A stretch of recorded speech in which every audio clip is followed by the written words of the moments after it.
natin, sir. Sige lang, sir. Hawakan nyo.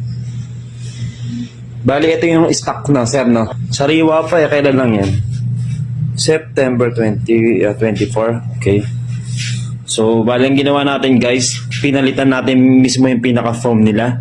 So, yung pinalit natin yung foam natin dito sa Boss Mel Custom Seats. Siyempre, para ma-reach natin yung lambot talaga na hinahanap ng customer. Okay, sir.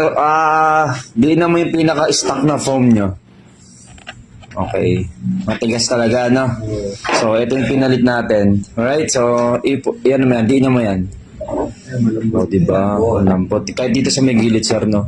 Yan, pisilin mo. Yan, pisilin mo yan, sir. Ito, walang buto. Yan, malambot na.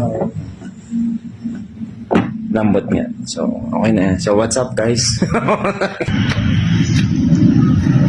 Kumpara sa stocks, may pagbabago, no? Oo, malambot na ngayon, bro. Yung unang tigas talaga, no? Sobra. Grabe. Parang wala. Sarap tuloy mo, bro.